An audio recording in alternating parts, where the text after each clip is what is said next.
with Rocky Long. His club is 5-3 for the first time ever as a head coach. He has met his former team, one of them, in New Mexico. So that's out of the way. I'm sure you're relieved about that. All the questions about, hey, Rock, what about New Mexico? What about New Mexico? And you're just trying to say, hey, I got a football game here, and it was a close football game in the first half. Yeah, I thought their kids played really hard, and we expected that, though. We've had trouble with them the last 2 years, too. Mm-hmm. And we knew they'd come in excited about being in a pro stadium and all those sort of things. And eventually we got playing a little bit better, and the better team won the game. Were you concerned? 14-7, halftime, it's not a deficit, it's a lead. Were you concerned, though, based on what you saw from them, what you saw from your club? You had a quarterback with an injured foot, a 7-point lead. People expected more because they'd been behind, by 31 against Air Force, I guess 41 at halftime against TCU the week before that. Was there concern or not? Sure. I mean, I had big concern going into the game because I'd watched every game that they'd played on film, and they have some talented players, and they seem to be playing hard on defense the last couple weeks. And anytime you give a team a chance, and they scored right before halftime, they went into the halftime excited. You give anybody a chance that wants to win badly, and all of a sudden you're in trouble. Sure, I was concerned. You almost went into halftime scoring, too. It was a heck of a play, man, with a tip. And there he's got it, and he goes to the 3-yard line. I didn't see a good replay in looking at the film. Was that a legal lateral or not? No, I think they made the right call. Good. When you watch it in slow motion, it looks like a forward pass. I think that Locke did a nice job thinking about lateraling that ball. You know, you throw a Hail Mary, most of the time they don't work, and that one almost did. I will mention, by the way, this has nothing to do with the game, but I appeared as a guest on KOB Radio, which does the broadcast, and I was amazed how much they were talking to me on the air and off the air about you, how much they think of you, how highly they think of you to this day at New Mexico, and I thought that would pass that along to you. You really made an impact there, and that's got to be nice to hear. Yeah, that's nice to hear. And then once you get done with the game and you won, you feel kind of bad for them, the way the football program has been on bad terms the last couple of years. And I played there, so that bothers me, but it didn't bother me on Saturday. I wish we'd have beat them worse. Spoken like a true football coach. Nicely done. On the side of Ryan Lindley, the foot, lost his first 3 as an 0 for 3, but then I thought settled down and really got in the groove, didn't he? Yeah, I don't think his foot bothered him at all. In fact, the day after the game, his foot felt better than going into the game, so he didn't re-injure it or aggravate it by any means. I think he was a little apprehensive going into the game because he practiced on it, but I think it hurt in practice. So I'm not sure he knew what to expect out of the foot, and probably some of his mechanics were a little off, but he went 16 for 18 after that, I think. Oh, I believe that. And also mentioning number 20, Nat Burhay had 5 tackles, and this guy seems to be around the ball a lot, improving, has he not? Yeah, and we moved him to the Aztec position after we had Logan in there because we were playing against running teams. We started playing against spread teams, so we put Nat in there, and Nat did a nice job, and it's getting better and better as the weeks go on. Talking about the defensive players with the defensive guy here, Rocky Long, who has to go now on the road. He's in that back-to-back home games with Wyoming and New Mexico, and now to Fort Collins and Colorado State, an interesting team that hasn't played as well as people thought. Rocky's thoughts on that big swing and next game as Aztec Now continues in a moment.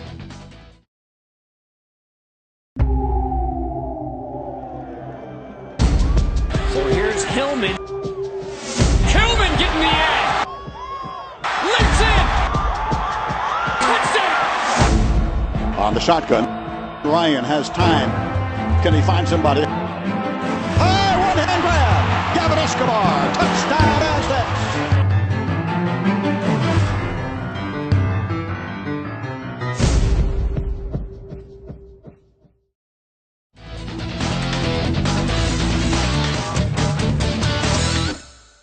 Back with head coach Rocky Long of the San Diego State Aztecs, 5-3. Talking about bowl games. I won't ask you about bowl games because you don't know yet. You don't know yet, but I know this in terms of whether it's going to be whatever the record happens to be. 7-5, you don't want. 8-4, 9-3, you still have a chance if you upset Boise State. And that's always the one where they talk about, oh, we got Boise State when you come on back. And people wonder about the trap games going to Colorado State. That's a classical. You can't let them look ahead, and you know that. Tough. Yeah, I think talking about bowl games is premature anyway. Yeah. We got to win at least one more game to be bowl eligible. Right. And you got to win 2 more games to make sure you're in a bowl. There are some 6-6 teams that don't get invited. Sure. And I think it's a classic trap game. I think Colorado State is a lot better than people give them credit for. They've had some turnover problems that have eliminated a couple times that they actually outplayed the other team but did not win the game. They've got an excellent quarterback. They got great skill guys, and I know the coaching staff pretty well, and they're tough guys, and they play hard. And then we're playing them there. Right. And if everybody remembers last year's game, we struggled mightily on offense. We turned the ball over with a punt return fumble and stuff. We turned it over 5 times, and we were darn lucky to win that game at home. So anybody thinks, like they did against Wyoming, anybody thinks that we're going to walk in and win the game, they don't know college football. It's an emotional deal. Anybody can win any week, and we're in for it. Well, we've seen that. We have seen that without any question. Give me an overview here for our audience in terms of Colorado State versus the offense and the defense they're running versus what you just saw with New Mexico. Oh, it's a lot different. And it's a lot different of what we've seen the last 2 or 3 games. We've seen a lot of spread teams. New Mexico was trying to run the ball a little bit, but basically they're a spread team. Mm-hmm. Colorado State is not. Colorado State on offense looks a whole lot like we do on offense. They're in a lot of 2-backs. They use 1 tight end, 2 tight ends. They want to run the ball. They want to use play-action pass. They use a lot of max protect, send 2 receivers out and let them do about 6 different moves and go deep and see if they can hit deep balls. They want to control the ball. They want to run the clock. They want to keep their defense off the field. The 2 offenses will mirror each other. Now, the 2 defenses are different. Our defense, we will pressure and play man. Their defense, they will pressure and play zone behind it. They play really good defense, but most of their blitzes are zone blitzes. So we have an experienced quarterback, and hopefully we can pick up the blitz, and then he can find the hole in the zone. Where we're going to try to put pressure on the quarterback, and now it's a mano-a-mano, it's one-on-one in the back end. If they pick up our blitz, we got to play great coverage. Good analysis stuff. Good stuff. Are you an altitude guy? I think I've never heard you. Brady mentioned that occasionally in terms of going in the conference and the altitude and what it matters. And you've been having, like we said, those other 10 years at Albuquerque where you had a little bit of it and also traveled. You think about it? You talk about it all with your team? I wish you wouldn't have brought it up. No, we don't talk about it. It doesn't make any difference. We don't talk about anything we have no control of. Gotcha. Your team, Rocky. Take a look back. Let's go back and your ending 2-a-days. You were concerned about the wide receivers. You were concerned about drops in terms of what you're going to do, maybe use the tight ends more. And now you've got these games behind you. You're 5-3, been successful. And looking at it, what you're happy with, what you're disappointed with, what you might be surprised with in terms of where you are offensively and defensively. I'm happy with how hard our team plays, and I'm happy with that we're pretty physical on both sides of the ball. I think we run the ball well. I think we're inconsistent in the passing game. On defense, we don't play well in the first half, and we seem to play well in the second half. So that's a concern. We've given up too many big plays on defense. Even though our defense is designed that we'll give up a big play or 2, we're giving up too many of them. So going into the season, I was worried about wide receiver. I think we've made improvement, but not near as much as I had hoped. On defense, I was concerned about the defensive line, and I think our older defensive linemen are playing fine. I don't think our younger defensive linemen have made the improvement that we had hoped to this point. So we're a team still in progress. I mean, we can get a whole lot better than we are right now in the next few weeks if we're able to consistently perform at our athletic ability. And if we do that, we're going to have a lot of fun and we're going to be real happy. If we don't continue to improve, there's going to be some bad days out there. I got you. You know, it's interesting in terms of publicity.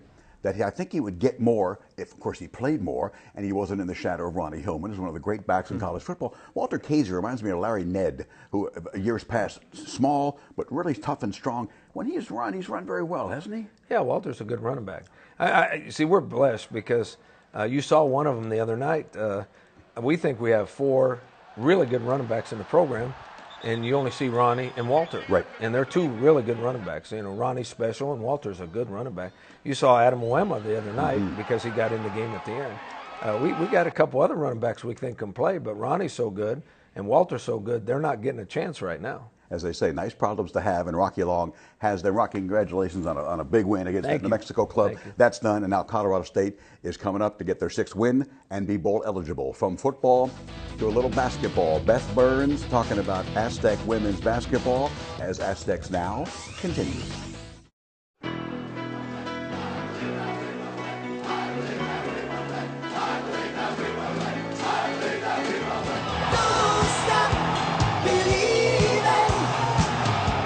It off, slammed dunk. The crowd Strahan baseline for three. Got it! Here come the Aztecs. Alley-oop to Jamal Franklin. Slam dunk. Don't stop believing.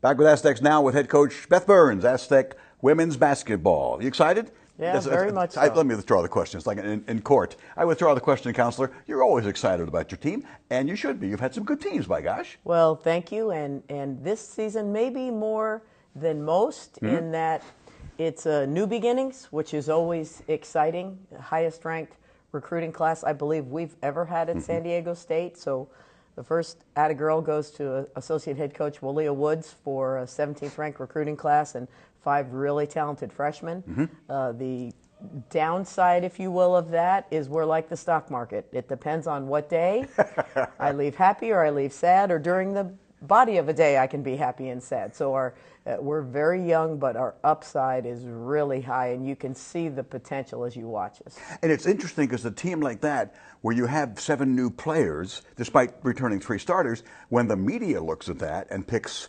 TCU first, but gives you like 7 first-place votes second, that's a lot of respect for a young team, is it not? Yeah, it's kind of crazy, really, but I think it's more not necessarily respect for a young team. I think it's respect for our program. I think ourselves and TCU are the only 2 teams in the league that within the last 2 years has either won the conference or the conference tournament. And I also think, Ted, that in Texas and California, our athletes are really exposed. They play national tournaments, make national ranks. A lot of the teams in our league are a little bit more obscure with who they recruit. So people know the people we signed. People know the people that TCU signed, and they're good.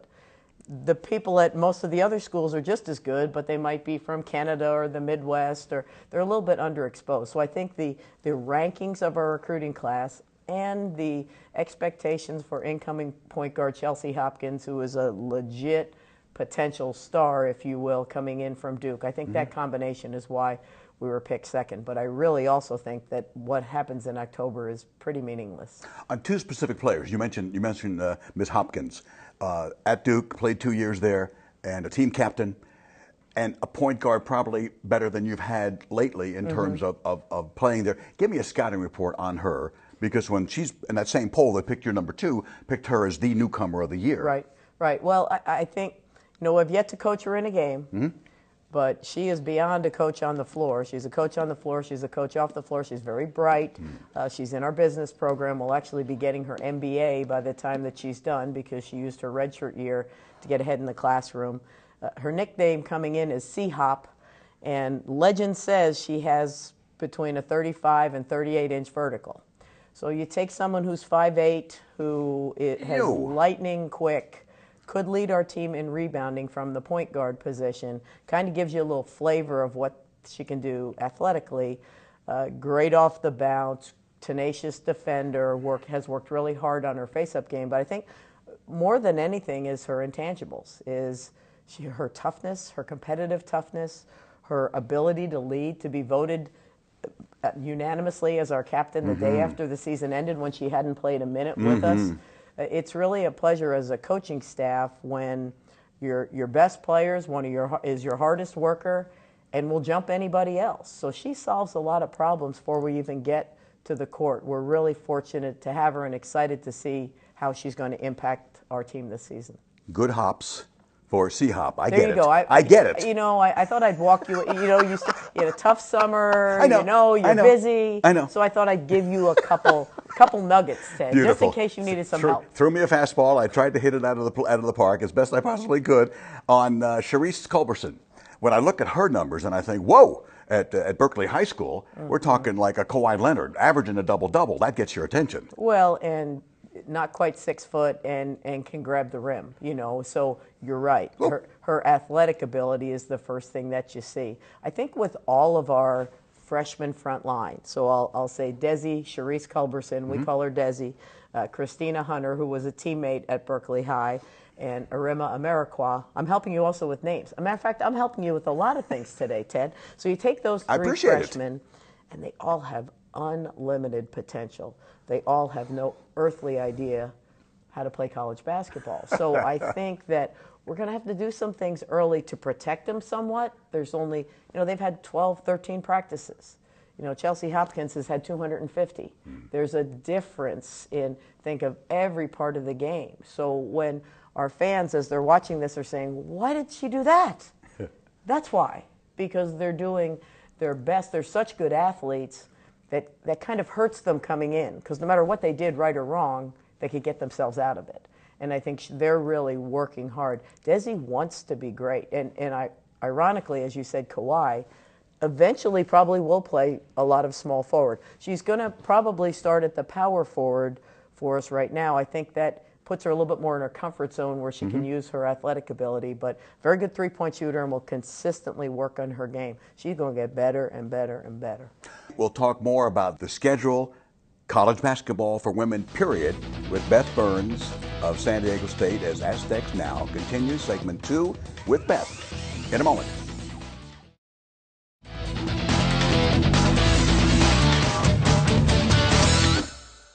Back again with Beth Burns on Aztec Now, Aztecs head coach in her second tour of duty, as it were, here, 15 total years in between at Ohio State.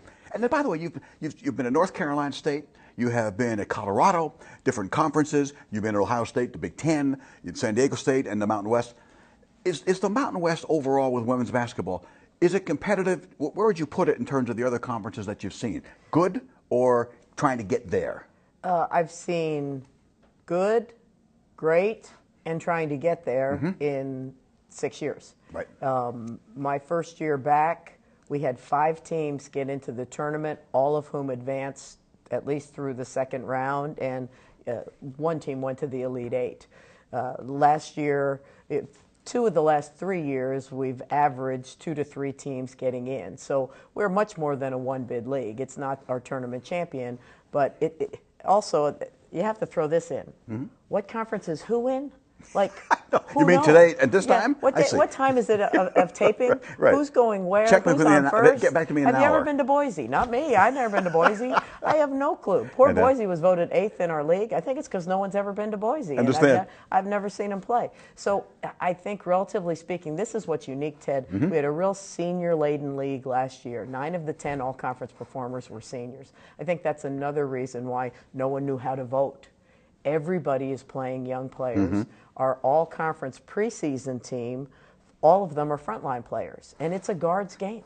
So that's why we are quietly, cautiously, humbly optimistic, because we like our guard play. And I don't know until we get into league, I really don't know who is, TCU, yeah, they're always good, but I don't know how it's going to shake out really nationally. I don't know if we're going to be a 3 to 4 bid league this year, because there's going to be so many either transfers or true freshmen that are going to impact people's rosters. And you have, after the Arkansas Pine Bluff, then eventually later on this month, November, you will be at the Jack in the Box Classic in Hawaii. Nice sense of junket, by the way. Yeah, that's not 2 times bad. in 4 years. Nicely done. Not You have, I bad. think, Portland there and Hawaii and DePaul. Pretty good field. Yeah, very good field. DePaul is, went to a Sweet 16 a year ago, and it's kind of Doug Bruno, who's the coach at DePaul, is kind of like a Ray Meyer name, if you will, in basketball. He's been there 30 years. He will have a great team. Both Portland and Hawaii are in the upper half of their league. So we're way too hard too early. Are you tired of coaches always complain? Do coaches ever say, yeah, we have a great schedule, we're going to crush them? That wouldn't make for good TV. That wouldn't be Good very point. good. That's a good point. It really is. But really, again, nothing we're doing is too hard for our talent level. Everything we're doing is too hard for our experience Good level. point. Good point. So this is the challenge with Hawaii: 3 games, 3 days. So it's going to be mental adjustment, video adjustment, paper adjustment. That's a little bit easier with an older group than a younger group. So we're scrimmaging more than I ever had. We've had officials in 3 times already. We've got to play. And it's hard as coaches. You want to do the right things, Right. but we got to learn how to play through things. We're not going to do all the right things. So we're really working forward, because we're going to have to, as I said to them, we're going to play 1 game, then get on a plane Right. and come home 3 games later. So I've taught off of it a lot going into it. We'll just have to see. We are on the road at UCLA. I know. On the road at Washington State and Pullman. Who did this I schedule? know. Dang, we got the, but you I know what? know. You know one thing, Ted, that you know? We are not scared. I understand. We are not scared. We are. The only way you dance is to get a ticket to the dance. The only way to get a ticket is to be in your tournament and win your tournament. If all of this prepares us for January and February Mountain West Conference play, then it's all good. And the schedule does the same thing to you in terms of before maybe that you want to be that ready because your first conference game is TCU here. Yeah, that was nice. That was kind of them as well. Yeah, and at Wyoming and at CSU 6 days apart. Yeah. And you have the same blessing with the men, by the way. They that's all right. You know, that's all right. At the end of the day, people don't want to hear the reasons why you can't. You just have to get it done. So we're going to focus on UCSD tonight and learn as we have from each of our scrimmages, and then be ready to roll. We can't wait. I understand. Tommy Lasorda always told me, hey, people don't want to hear your problems because half the people don't want to hear it and half are glad you got them. Exactly so right. Forget about it. Let me talk about this. $2,000 per players for student athletes and kids who haven't had enough money or whatever. Are you for that, against that, or what? What do you think? I have no problem whatsoever with that. I have two things I would like to see. Give receipts. I want receipts. Okay. So if you're going to give somebody $2,000, then I want to see receipts that's for food or supplies or toiletries, and not for a new iPod Nano, which I think, at this age group. So I think it has to be documented. And I think the second thing is, I don't know what I read, I'll misquote, but the money that was made on last year's NCAA tournament alone, men's basketball, college basketball, who's going to fund that $2,000 times 18 sports here, times 35 sports at Stanford, times, it's a huge hit. It's another $500,000 for us. Right. So I think that I'm not opposed to it whatsoever. But I think that those that are voting on it should also generate some of the revenue to cover it, so the gap and the playing field doesn't become more unfair than potentially it already is. And I also think that student athletes, no problem. Again, I think they need the spending money, or if you take away the Pell component that some of these guys get, would really need it. But I think it should be documented. Beth, always good to talk to you. Congratulations on what you've done in this program, which is awesome to begin with, and good luck for this season. Thank you, and thanks to our fans. We were not where we wanted to be a year ago. Understand. And sometimes that just happens. But I think we've learned. The kids that experienced it really have gained a lot from it, and we're about to start a chapter that I could be really, really excited about, and I appreciate that our fans are too. Amen. That's Beth Burns. We thank Beth. Coach Long, I remind you again on the game on Saturday, Fort Collins, Colorado, at 3 Pacific against the Rams on the Mountain Network on Channel 4. I'll have the radio broadcast on AM 600 Kogo. Thank you for watching Aztecs Now.